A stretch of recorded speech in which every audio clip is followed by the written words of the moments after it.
Bismillahirrahmanirrahim. Assalamualaikum warahmatullahi wabarakatuh. Alhamdulillahirabbil alamin wa bihi nasta'inu ala umuri dunya waddin. Asyhadu an la ilaha illallah wa la syarikalah wa asyhadu anna Muhammadan abduhu wa rasuluh. Wassalatu wassalamu ala asrofil anbiya wal mursalin wa ala alihi wa sahbihi ajmain. Robis rohli sodri wa yasirli amri wahlul 'uqdatam min lisani yafqahu qawli amaban. Usik wa nafsi bitaqwala wa ta'atihi la'allakum tuflihun. Faqala ta'ala fil Qur'anil Karim, a'udzubillahi minasyaitonir rajim. Bismillahirrahmanirrahim. Ya ayyuhallazina amanu taqullaha haqqa tuqatih wa la tamutunna illa wa antum muslimun. Sahabat seiman dimanapun kita berada, dalam kesempatan yang baik ini, mari kita tetap dan selalu bersyukur atas kehadirat Allah Subhanahu wa Ta'ala yang telah melimpahkan rahmatnya kepada kita semua, yang mana kalau kita hitung tak seorang pun mampu menghitungnya, siapapun di dunia ini, ya. Dan manakala kita bersyukur, maka janji Allah kita hidup semakin damai, tentram, dan nikmat semakin bertambah.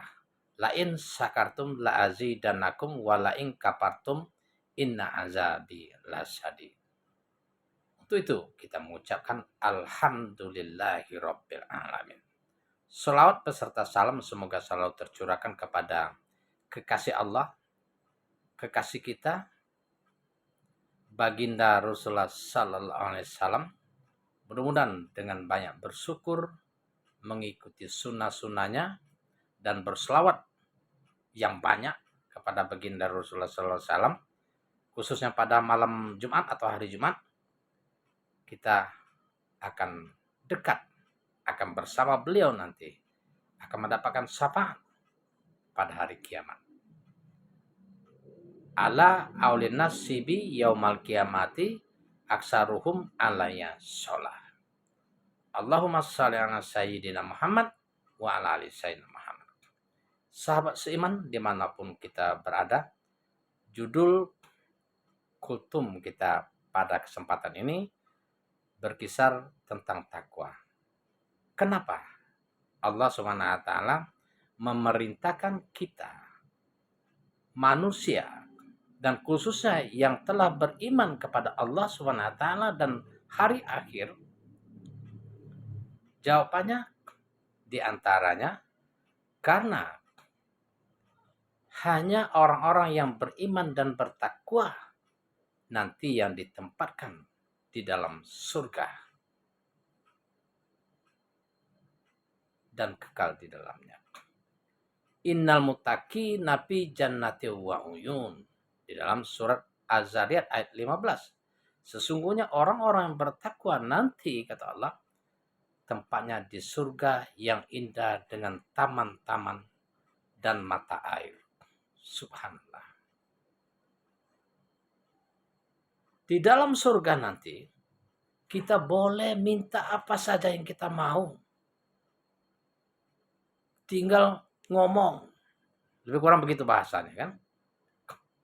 Disediakan sebagai balas jasa karena iman dan takwa kita, karena amal soleh yang kita lakukan selama di dunia.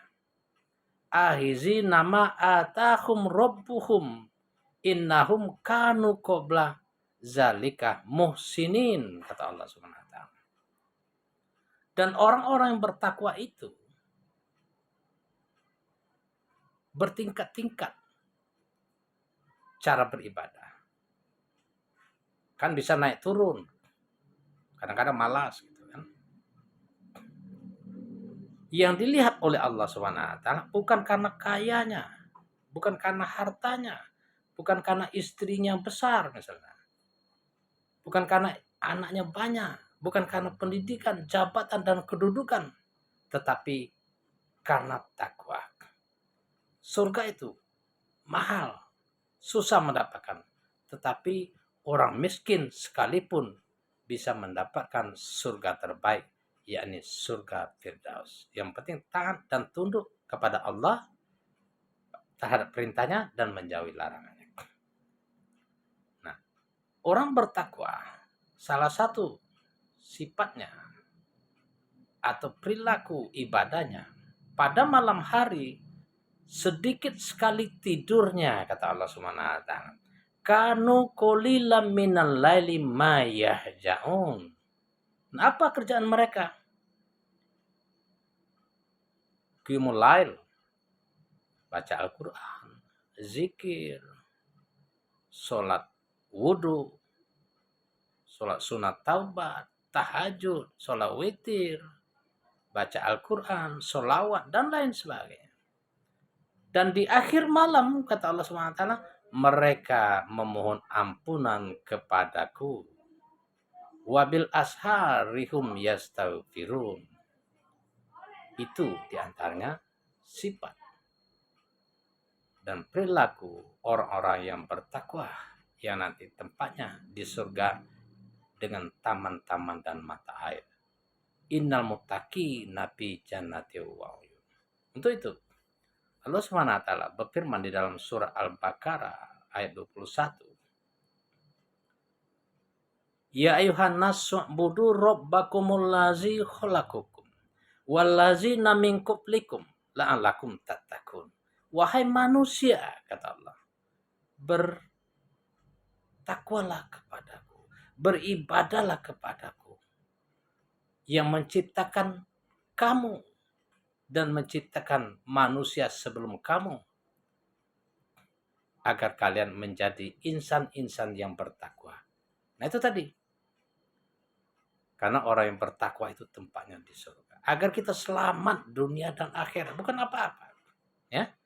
Nah ayat ini turun, menurut tafsir yang saya baca, itu sehubungan dengan 3 golongan manusia yang reaksinya berbeda terhadap wahyu, terhadap Al-Quran yang dibawa oleh Nabi Muhammad Sallallahu Alaihi Wasallam, yakni orang yang mengimani, orang yang mengingkari atau kafir, dan munafik. Dan untuk itu Allah menegaskan, wahai manusia,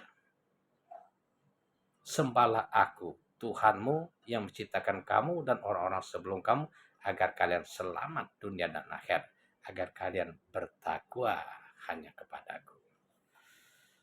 Sahabat seiman, mudah-mudahan ini menjadi motivasi bagi kita semua. Mudah-mudahan harapan kita, semua manusia itu beriman kepada Allah Subhanahu wa taala dan bertakwa kepadanya. Di dalam agama Islam itu tidak ada paksaan kecuali hati nurani. Kecuali hati nurani. Kecuali berpikir. Banyak sekali ayat-ayat, ya, tidak kurang 245 pesan Allah Subhanahu wa taala agar kita bertakwa kepadanya. Karena sesungguhnya nilai manusia di sisi Allah Subhanahu wa taala bukan karena kulitnya putih, bukan karena mulus, bukan karena kulit hitam, bukan karena gemuk, gendut, atau karena pendidikannya bagus, ya, karena jabatan dan kedudukan, tetapi karena takwanya. Inna akramakum indallahi atqakum. Benar-benar menjadi motivasi bagi kita semua, khususnya bagi diri saya sendiri, ya. Usiku wa nafsi bitaqwallah wa ta'atihi la'allakum tuflihun. Ya, itu Nabi Muhammad sallallahu alaihi wasallam bersabda, ittaqillaha haitsuma kunta wa atbi'in sayatal hasanah tamhuha wa khuliqin nas bihulqin hasas. Bertakwalah kalian apapun keadaan, dimanapun kalian berada, perbaiki diri dan perlakukanlah manusia dengan akhlak yang baik. Assalamualaikum warahmatullahi wabarakatuh.